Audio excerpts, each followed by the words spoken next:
Welcome back to the Basement Let's Play, the friendliest place on YouTube. It is so cool how everything is covered in ice. Got that right, Peter. Oh yes, that's right, Peter. It's cold, man. It's frigid. It's cold as ice. We're willing to. Ooh, this is warm. He's a cold-hearted snake. Look into his eyes. Uh-oh. Yeah, so the doors are actually frozen. That guy's not cold. Well, he's probably cold, but he's not too cold. Maybe he is too cold. How can you tell? What are the early warning signs? If you're too cold? Fred's too cold. I think it's when you start shivering and then you stop shivering. That's a warning. That's a warning sign. No, uncontrollable shivering is a sign of hypothermia. Are you trying to figure out what the signs of hypothermia are? No. Oh. Maybe. The early signs of hypothermia are like the same signs of being cold. It's like losing feeling in your extremities. Uncontrollable shivering. Uncontrollable, though, is different from going, like, uncontrollable is like your whole body doing this, like quaking. Oh, yeah. I don't know if you've ever had that before, like when you're sick. Like when you get like a bad fever, sometimes you're just kind of like, gosh, it's so annoying. I can't stop like shaking. Right. I can tell you the coldest I've ever been. Ooh. I know without a doubt what the coldest I've ever been is. My mom asked you for a second lunch and you were like, no. No.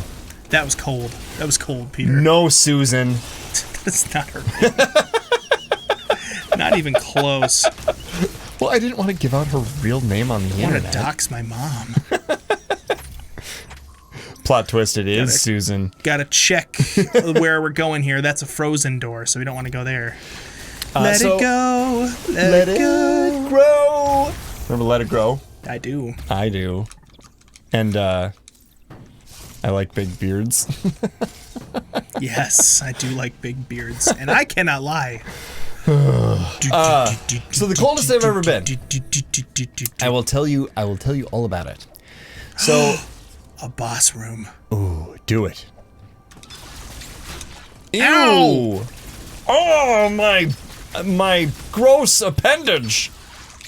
Ah! It's my only feature. Okay, this is hard. So you tell your story and I will just focus. Okay, great. You can tune right out. I will be speaking to the dwellers.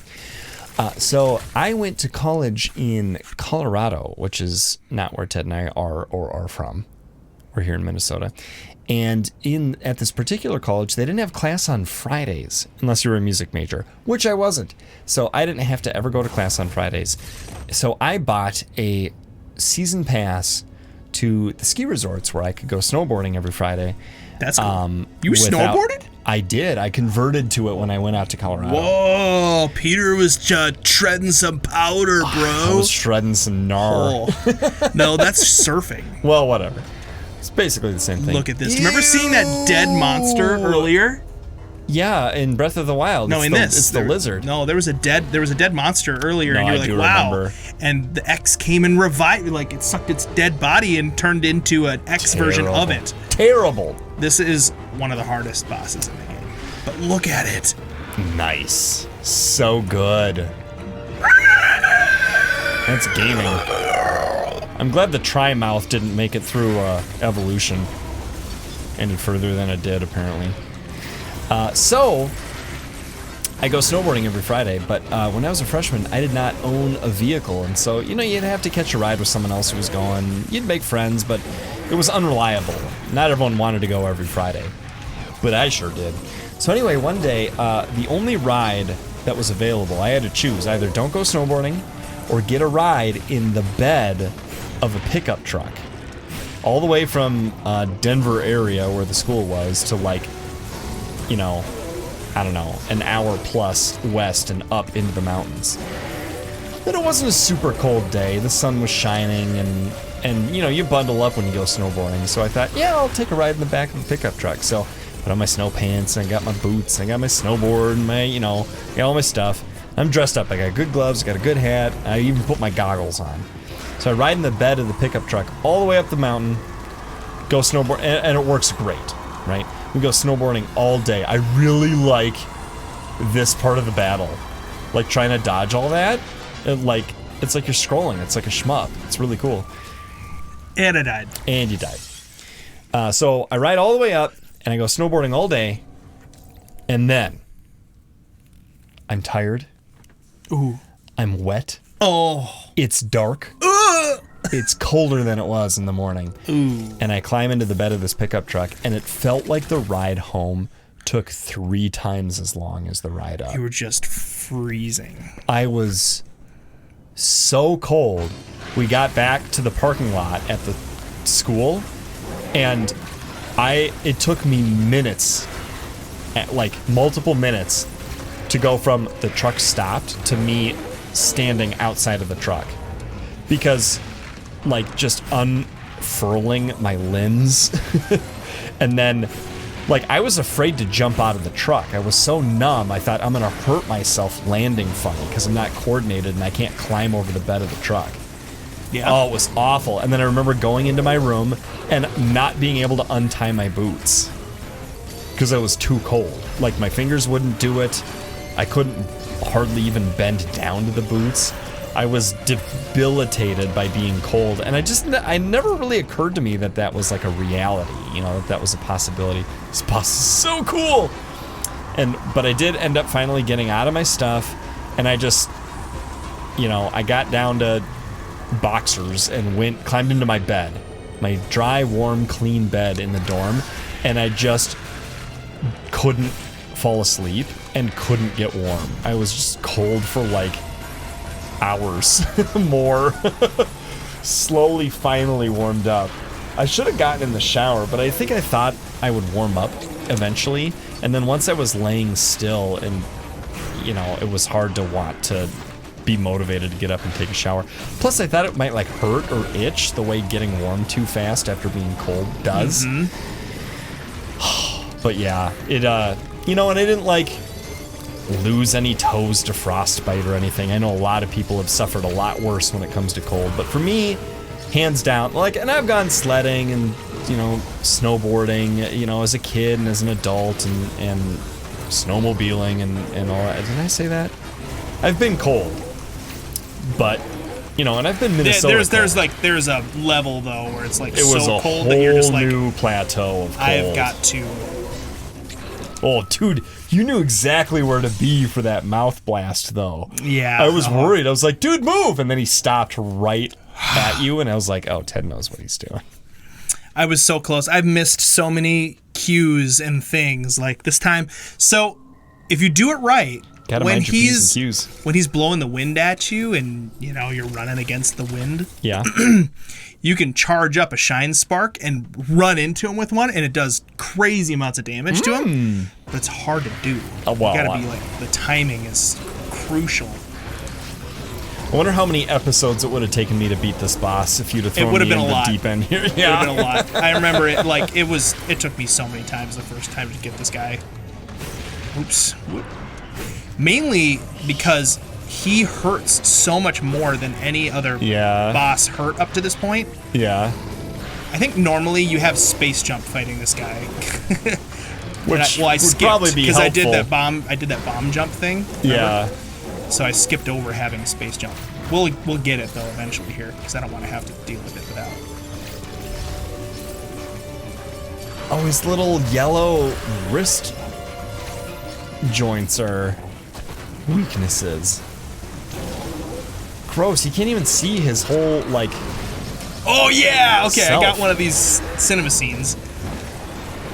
I just... Wow, you're riding way up there. I know, he's crawling all over. I'm just missiling into his eyeballs. Bummer. Bummer for him. Right. I did not like that! Oh, now I have 94% of my health left. Figures may vary. I don't know. Peter does not know what percent whatever this thing has left. Did you just eat that one? That last one? Yep, so I could do that. Oh, nice. Shine Spark, right? Yep, that was the Shine Spark. Nice. Dude, so two failed attempts. Mm-hmm. The third one, I got the... Both. I got the quick time event and... and the Shine Spark murder.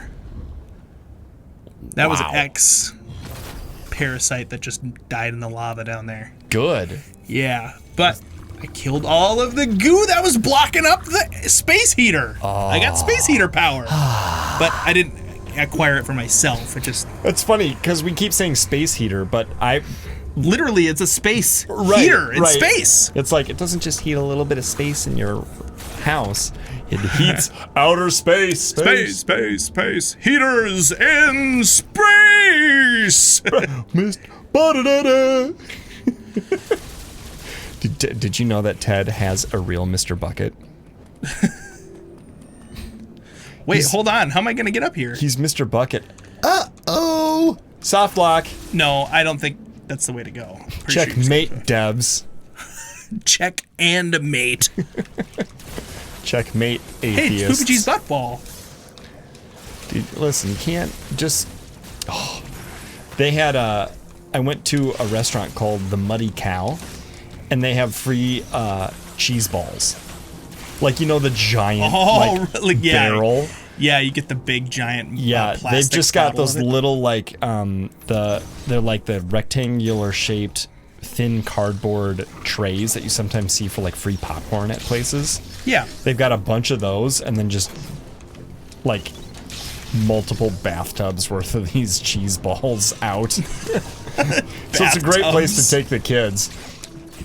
And my sister's Italian foreign exchange student got a little tray of the cheese balls, you know, and I'm like, oh, she's gonna hate this, you know, because she's Italian, right? It's like, porta bene, this is not a cheese ball. And she eats one and she goes, and like polishes off her whole tray really quickly. She just loved them. Wow. I mean, they are really good, especially if you got like a soda, like a sweet to go with the salty. Yes. Yep. It's unfortunate because you could eat a whole tub of them. And suck down like 40 ounces worth of cherry Coke. So it's like, it's no wonder you get diabetes living in America. Or cherry Pepsi. And you got the cheesy powder to offset your sweet tooth. Ted, do you have a preference between Coke and Pepsi? Yes, I like Coke better. Really? Pepsi's,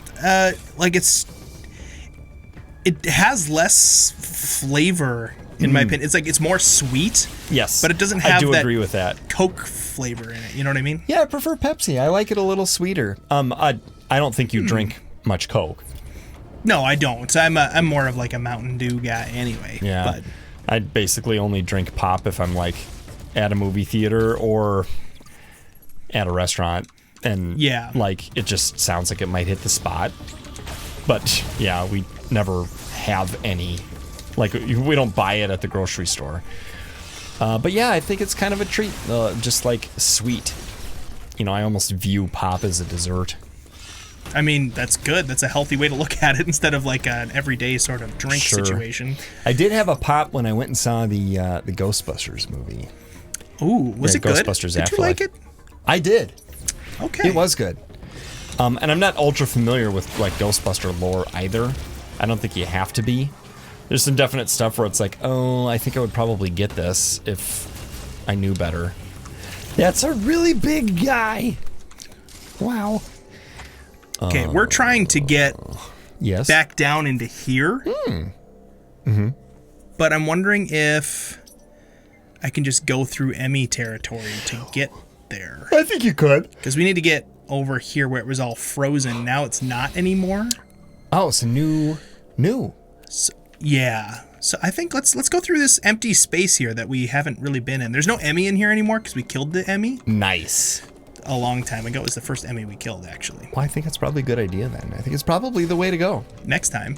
In the basement? In the basement! Oh my gosh, in Basement Let's Play next time. Until next time, Basement Dwellers, we think that you are more gearing up and wearing all of your karate belts and dojo robes than... that one guy from that game called Kung Fu for the NES.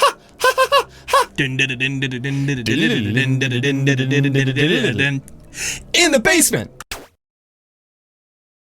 Hey, that's it for today's video. If you haven't already and you like this video, go ahead and hit that like button and maybe even consider subscribing to The Basement for more stuff like this. And as always, a huge thank you to our patrons and members and subscribers over on Twitch. You guys make The Basement happen, and we couldn't do it without you guys, so thank you very much, and we'll see you guys next time in The Basement.